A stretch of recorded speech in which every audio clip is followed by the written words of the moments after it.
13's Cody O'Hara spoke with the city manager this afternoon and joins us live in the studio. Cody, why is he retiring at this point? Well, Jeff and Lydia, Patterson says he loves Casper and says this was a sudden decision he made together with his wife. He wants council members to have enough time to find his replacement by November. Patterson was looking for other jobs last fall and was a finalist for the same position in North Las Vegas, but a North Las Vegas candidate was chosen. Some city staff were shocked by the announcement today, but others weren't. City Council has been in the news the past 2 years because of the Hedquist investigation, which led to personal drama and conflicts on City Council.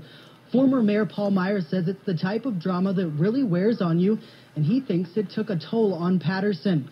Former Councilman Keith Goodenough told News 13 last week he wants to see the city manager fired, and Councilman Craig Hedquist has called for his resignation in the past.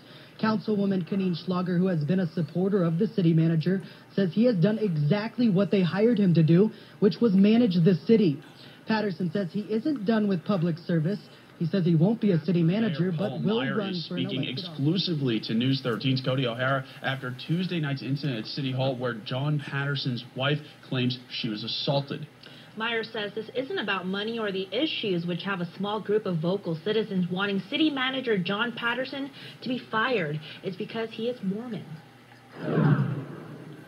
One member of council, the only one that voted against him, said, "Y'all know you just hired a Mormon, don't you?" And at that point, I thought, there's prejudice here. That council member who voted against hiring Patterson was Keith Goodenough, who is calling the statement ridiculous and says his vote had nothing to do with Patterson's religion. I saw him as a snake oil salesman, very much like a political candidate instead of a manager. Meyer is concerned this isn't something that is going away soon.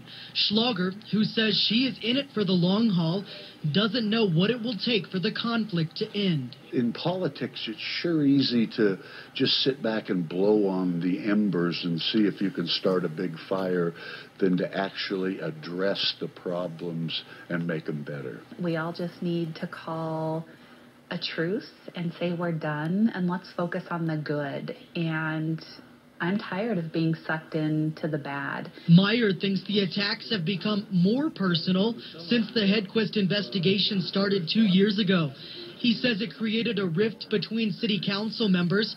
He says while we hear some publicly at council meetings, most of the drama is happening in private. You can see these things coming a mile away. Usually it takes several months of stewing and brewing and backstabbing, but it with happens. Me vehemently on issues. Come and talk to me. Come and address it with me. Don't hit my wife. A matter on the agenda regarding amending managers' contracts was personal to the Pattersons, bringing both of them to council Tuesday night. This is the second meeting my wife has attended in the 4 years that we've lived here in Casper. John says he went to the restroom when he received a call from his wife. He thought she had already left the meeting and gone home. He says the alleged assault occurred during that phone call. I heard a man yelling at her, threatening her, and then she said, "He just hit me. He hit me." He says Cindy is shook up. My wife is filing charges against him for the assault. There's a time for appropriate debate, and we moved past appropriate debate last night. For a man to hit my wife is just unconscionable. I mean, I can't wrap my head around it. Councilwoman Kaneen Schlager says the incident goes hand in hand with current lawsuits and council turmoil. This is part of kind of the drama that we've been working with for the last couple of years. Saying she's felt targeted herself. I've personally been harassed. My vehicle's been egged. It's been very awkward. Schlager says issues are beginning to escalate, and that's what's most unfortunate. Obviously, it needs to be investigated so that we can find out what the result will be. John Patterson says he and his wife, Cindy, are not going to be deterred from doing good for this community because of the incident. I think Cindy's committed. I think she's not going to allow some bully to chase her out of town. At this time, we ask council members to bring forward items of concern or interest. Councilman Schlager, you want to start us? Are you sure you want to start with me? Hopefully somebody can end it on a more positive note, because obviously I'm a little angry right now. So I I want to give the caveat that everything I'm going to express tonight is my personal opinion. I'm not representing any of the other council members and how they feel, but I have to get this off my chest. And so frankly, I am so sick and tired of these ridiculous games and attacks that continually happen to the Pattersons, to the point where it's spilling over to Mrs. Patterson, who happens to be the most caring, compassionate, and amazing person that I've ever met. I feel like there's nitpicking on our agenda, specifically geared to sabotage our city manager. It's childish, it's harassment, it detracts from the great things we're doing. I mean, how about let's focus on the amazing things that our youth are doing rather than vendettas. There were comments made accusing Mr. Patterson of inappropriate actions, wrong decisions, everything that basically said he was guilty. Well, let me tell you, he's not. He's done a great job. I've yet to find anything that you've done wrong. I support everything you do, and I hope the majority of council does. I want to speak to how ashamed I am for the people that constantly pick at you in these meetings and use these public forums to spread their lies, their misinformation, bullying, tormenting you, harassing you, name-calling, stalking for the purposes of their own vendettas. You don't deserve this. They don't care what the truth is, and they don't want to hear it. And to speak about, one person in particular, we should never attack the character of a person, but we should debate the issues. And so my prime example is that I'm tired of being called Monica Lewinsky, John's lapdog, canine. We shouldn't have to put up with that.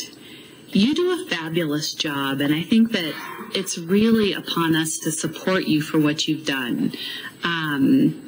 I wasn't at the executive session. I'm in the loop a little bit, so I don't know what you discussed. So I'm assuming, and I think I'm assuming correctly, that you did a fabulous job.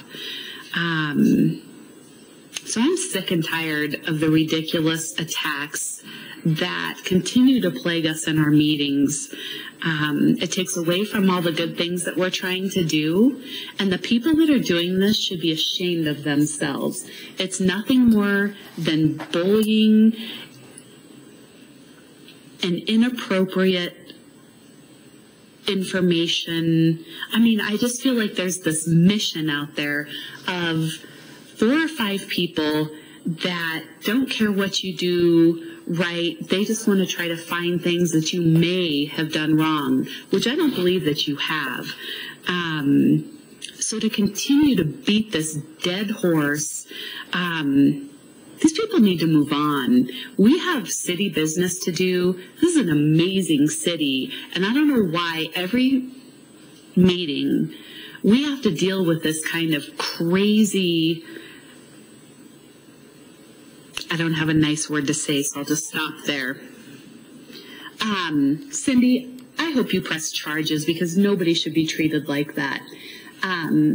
We all have made the commitment that we are going to agree to disagree no matter how passionate we feel about a certain topic. But for this constant group of people that didn't get their way, so they're going to try to ruin it for the rest of us. They take the fun out of being here at council. It takes everything I have to be here, because we can't focus on the great things the city's doing. And so I'm sick of it. We need to stop it. We need to support our city staff. And I would just ask that this crap stops, because I'm done with it.